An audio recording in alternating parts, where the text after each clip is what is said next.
En nombre del Padre, del Hijo y del Espíritu Santo. Amén. Todo en María y por las benditas almas del purgatorio. Queríamos llamar esta pequeña prédica que a veces hacemos por el santo de hoy y lo que representa, y ya próximos a la Virgen del Pilar, 2 días.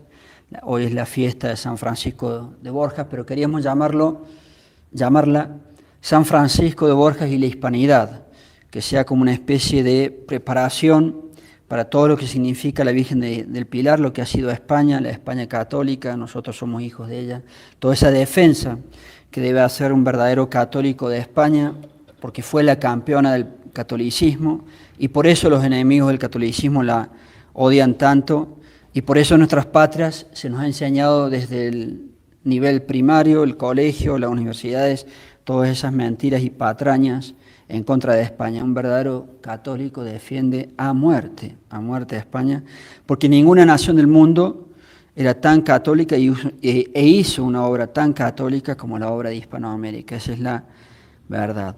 San Francisco de Borja es un digno exponente de lo que es España y por lo tanto es un digno exponente de la hispanidad. Y en ese orden queremos ir haciendo ambiente, si se puede decir así, como decimos recién, por la Virgen del Pilar que toca en 2 días. Murió en 1572, prácticamente un año después de la batalla de Lepanto, y él estuvo a las órdenes del gran Papa San Pío V, que fue el Papa que consiguió la batalla de Lepanto, ese triunfo contra los musulmanes, prácticamente un año antes. Él muere el 30 de septiembre de 1572 y Lepanto fue el 5 de octubre del año anterior, 1571. Más él, con el cardenal Alejandrino, estuvo viajando por Europa para conseguir la unidad de los reyes católicos en esa lucha que debían dar contra los musulmanes. Vale decir que él fue uno de los brazos de los cuales se valió el Papa San Pío V para conseguir que los reyes católicos quisieran emprender esa gesta que terminó en el triunfo de Lepanto. Él muere, como decimos recién, un año después de haber sido la victoria, pero había estado años antes, repetimos, junto al cardenal delegado del Papa, el cardenal llamado Alejandrino, visitando a los reyes para conseguir esta lucha que tuvo éxito en Lepanto. Así que podemos decir que él es uno de los fautores de esa gran victoria militar y naval católica. San Francisco de Borja, nobilísimo, como pocos seres humanos en sus orígenes, tenía parentescos altísimos, tanto por el lado de su papá como por el lado de su mamá. Por el lado de su papá era pariente de un papa, ya diré un poco más. Y por el lado de su mamá era pariente de uno de los más grandes reyes que ha habido, que no fue un santo, sin duda, pero fue uno de los más grandes reyes que ha habido y que luchó muchísimo a favor del catolicismo. Él es un digno exponente de la católica España del siglo XVI. San Francisco de Borja es un digno exponente del siglo de oro de España. Veamos entonces algunos de sus títulos. La verdad que uno queda pasmado. Su nombre, Francisco de Borja y Aragón. San Francisco, el futuro San Francisco de Borja. Por empezar, su mayor título, sin duda, es haber llegado a la santidad. Otro título importantísimo fue el tercer general de la Compañía de Jesús. El primero fue San Ignacio de Loyola, el fundador. El segundo fue el padre Diego Laínez y él fue el tercero. El tercer jefe máximo de la Compañía de Jesús, que fue grandiosa en sus verdaderas épocas de catolicismo. Por parte de su padre, que se llamaba don Juan de Borja, él tenía como bisabuelo, su bisabuelo era el famosísimo Papa español Alejandro VI. Así que por parte de su papá tenía como bisabuelo, no era muy lejano, un pasito más allá de su abuelo, tenía como pariente un papa, el Papa Alejandro VI, que fue un papa grandioso, un papa famosísimo español, muy criticado por algunos, pero en definitiva fue un gran hombre de la iglesia cuando le tocó gobernarle. Pues bien, por parte de su papá, mi bisabuelo era un papa, el Papa Alejandro VI. Por parte de su mamá, doña Juana de Aragón, su bisabuelo fue el rey Fernando el Católico. O sea, por parte de su papá tenía de pariente a un papa y por parte de su mamá a Fernando el Católico. Los dos eran sus bisabuelos. Así que estaba bien emparentado nuestro santo. ¿Qué más?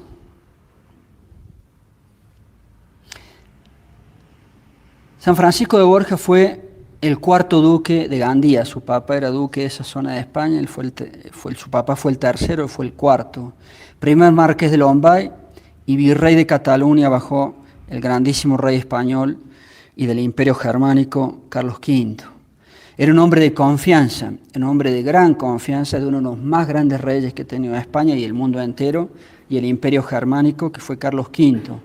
Y eso merece un capítulo aparte. Cuando se muere la esposa del gran emperador Carlos V, uno de los hombres más grandiosos que tuvo la humanidad, tampoco fue un santo, sin duda, pero luchó muchísimo a favor del catolicismo. Era de tal confianza de este emperador y rey de España que cuando se muere su esposa, Eleonora de Castro, la esposa del emperador, él es el encargado de acompañar los restos mortales de la emperatriz hacia su sepultura en Granada. Hay un episodio de su vida con este hecho. Y no solamente eso, sino que también merece capítulo aparte, y esto es muy impresionante, que este emperador y gran rey de España, Carlos V, terminó, como alguna vez hemos comentado, yéndose a morir. Así eran los reyes cuando eran católicos. Este gran emperador, en el final de su vida, decide morir en un monasterio. O sea, el que fue el hombre más poderoso de la tierra, tal vez en su época, porque era el rey de España y al mismo tiempo emperador del Sacro Imperio. Los 2 últimos años de su vida, él decide retirarse a un monasterio de los frailes jerónimos en Yuste, en Extremadura, en España. Allí se queda los 2 últimos años de vida, rezando y preparándose para morir y para el juicio, y probablemente haciendo esfuerzos para pagar sus deudas aquí en la tierra. Pero así morían los reyes y emperadores cuando eran católicos de verdad. ¿Y quién inspiró? Carlos V debe haber sido en su época tal vez el hombre más poderoso que existía en la tierra. Tal vez el hombre más poderoso que existía en la tierra cuando estaba vivo. ¿Y quién inspiró a un hombre así a que abdicó del trono de España a favor de su hijo Felipe II, que fue uno de los más grandes reyes de España, junto con su papá, y abdicó del Imperio Germánico a favor de su hermano, que se llamaba Fernando I de Germania, o del Imperio Germánico? ¿Y quién le aconsejó? ¿Cuál fue su inspirador en abdicar e irse a un monasterio, bien morir los dos últimos años de su vida? Pues bien, San Francisco de Borja. Y lo dice el mismo emperador. El mismo emperador dice que el inspirador para que él abdique de ambos tronos, el Sacro Imperio y España, fue Francisco de Borja. Se va al monasterio en 1556 y muere en 1558. Hasta ese dato tenemos de San Francisco de Borja. Fue el inspirador de ese gesto tan importante. Probablemente haya salvado su alma y probablemente haya pagado mucho de su purgatorio gracias a esos 2 años que se fue antes de morir a vivir pegado ahí junto al monasterio en Yuste. Otros datos de San Francisco de Borja: fue un ejemplo cuando estaba en la corte de Carlos V, el que nombrábamos recién. Fue un ejemplo de autoridad. Muchas veces las cortes, y tristemente de los reyes, no han sido ejemplo de austeridad. San Francisco de Borja sí. Encargado, decíamos recién, de acompañar el cadáver de la emperatriz, la esposa de Carlos V, hacia Granada. Eleonora de Castro era su esposa, la emperatriz se llamaba Isabel. Los restos mortales de Isabel. Y cuando vio su rostro ya desfigurado, otra vez que pasaban los días y se iban dirigiendo hacia Granada, donde tenía que ser sepultada, él ahí decidió, viendo el rostro que se iba desfigurando por el cadáver de la emperatriz, que tenía fama de haber sido una mujer muy hermosa, cuando vio cómo se le deformaba todo el rostro por los días que iban pasando después de su muerte, decidió tan pronto como pudiese renunciar al mundo y solamente servir al Rey de los Reyes, que es Dios, nuestro Señor Jesucristo. Al morir su esposa, la esposa ahora de Francisco de Borja, al quedar el viudo, su esposa se llamaba Eleonora de Castro, ingresó en la compañía de Jesús, de la cual terminó siendo el tercer jefe máximo, el tercer general de la compañía de Jesús. Sometía su cuerpo a un gran régimen de mortificaciones y ayunos, lo cual le produjo una gran flaqueza, enflaqueció mucho. sometía su cuerpo a grandes privaciones de sueño, se privaba del sueño, hacía sacrificio en no dormir o dormir poco para hacer sacrificio, para pagar por los pecados. Fue un hombre que a pesar de todos sus títulos de alcurnia, tuvo una gran humildad. Es tal vez la virtud que más resaltaba en él, y la Santa Iglesia Católica lo puso en la oración de la misa. Si revisan la oración de la misa, hace alusión a la humildad que tenía Francisco de Borja. Mandó a los jesuitas, cuando fue el jefe máximo, cuando fue el tercer general, a Polonia, fue orden de él. Mandó a los jesuitas a las islas del océano, fue orden de él. Mandó a los jesuitas a México, a Perú. Ahí nos toca a nosotros. Y estos jesuitas, a costa de sudor y sangre, iban propagando. ¿Y cuántos mártires? Debe ser también tal vez la congregación religiosa que ha tenido más mártires en todo el catolicismo. Los jesuitas han sido grandísimos misioneros y cuantísimos de ellos han sido asesinados por odio al catolicismo y por ser católicos. Entonces, a costa de sudor y sangre, estos jesuitas que iba mandando él a distintos lugares del mundo, difundían nuestra santa religión. Rechazó varias veces el ser cardenal de la Iglesia que le ofrecían por humildad. Dedicaba largas horas cada día a la oración. ¿Cuánto, padre? Y rezaría 2 o 3 horas. Rezaba 8 horas y a veces 11 horas, y a veces hasta 10 en la contemplación de las cosas celestiales. Quería adorar a Dios y tenía el gesto de hacerlo poniéndose de rodillas o la genuflexión. Dice la historia oficial de la Iglesia, centes quotidie, cada día 100 veces. Recuerdo a San Patricio, el patrono de Irlanda, lo hacía creo 300 veces al día. Nuestros santos de hoy 100 veces al día. Nunca omitió la celebración de la Santa Misa, se remarca eso en su vida oficial del breviario. Y la divina llama que consumía su interior a veces hacía que su rostro resplandeciera cuando ofrecía la Santa Misa, o también en algunas oportunidades su rostro resplandecía predicando, haciendo la prédica. Tenía un resplandor su rostro. Y un último dato, o ya casi último, a veces cuando estábamos en el seminario con algunos compañeros leyendo algunas vidas de santos, nos daba la impresión que Dios con su providencia hace que los santos se atraigan entre sí, porque un país tan grande y terminan conectándose de una u otra manera y se atraen entre sí. En el santo de hoy, ¿a quién nos referimos? Que Santa Teresa de Jesús se aconsejaba con él.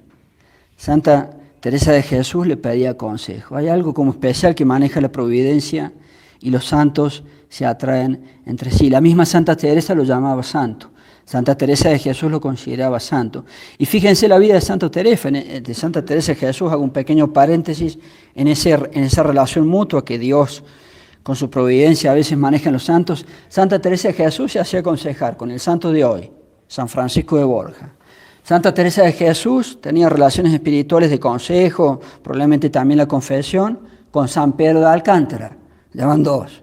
Santa Teresa de Jesús tenía relaciones espirituales y consejos y confesiones que haría con San Juan de la Cruz, llaman 3, y no me quiero equivocar, pero también con San Juan de Ávila, en cuyo caso, si no me equivoco, en el último caso, Santa Teresa de Jesús se interrelacionó con 4 santos, 3 por lo menos seguro, 4 tal vez de la época en que ella estaba viva. Hay algo especial en eso que maneja Dios. Lo canonizó el Papa Clemente X, prácticamente en forma exacta, 100 años después de haber muerto, fue declarado santo por el Papa Clemente X. Ahí tiene algunos ítems o algunas pinceladas de la vida de él. Y como decíamos recién, en definitiva, son todos dignos exponentes de España, de nuestra amada Madre Patria. Todo católico tiene que defender España. Y no se puede hacer eco de todas estas políticas liberales y de la masonería que han manejado todos los ministerios de educación en todas estas épocas después de las revoluciones en nuestros países, haciéndonos despreciar y hasta tal vez, no sé, tal vez se puede usar hasta odiar a España. No puede ser.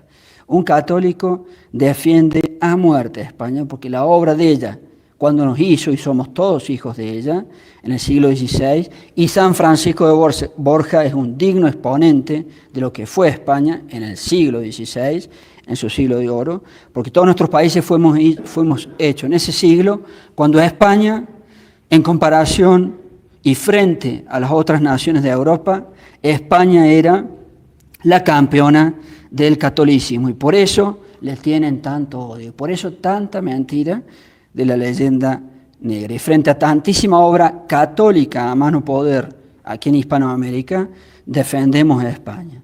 Yo defiendo a España porque soy católico. Yo defiendo a España porque soy católico. Y con el agregado de tantísimos santos que ella nos ha dado, solamente uno puede decir: viva España, viva San Francisco de Borjas y viva todo lo que significa la hispanidad, porque la hispanidad es catolicismo. España es catolicismo. Ave María Purísima. En nombre del Padre, del Hijo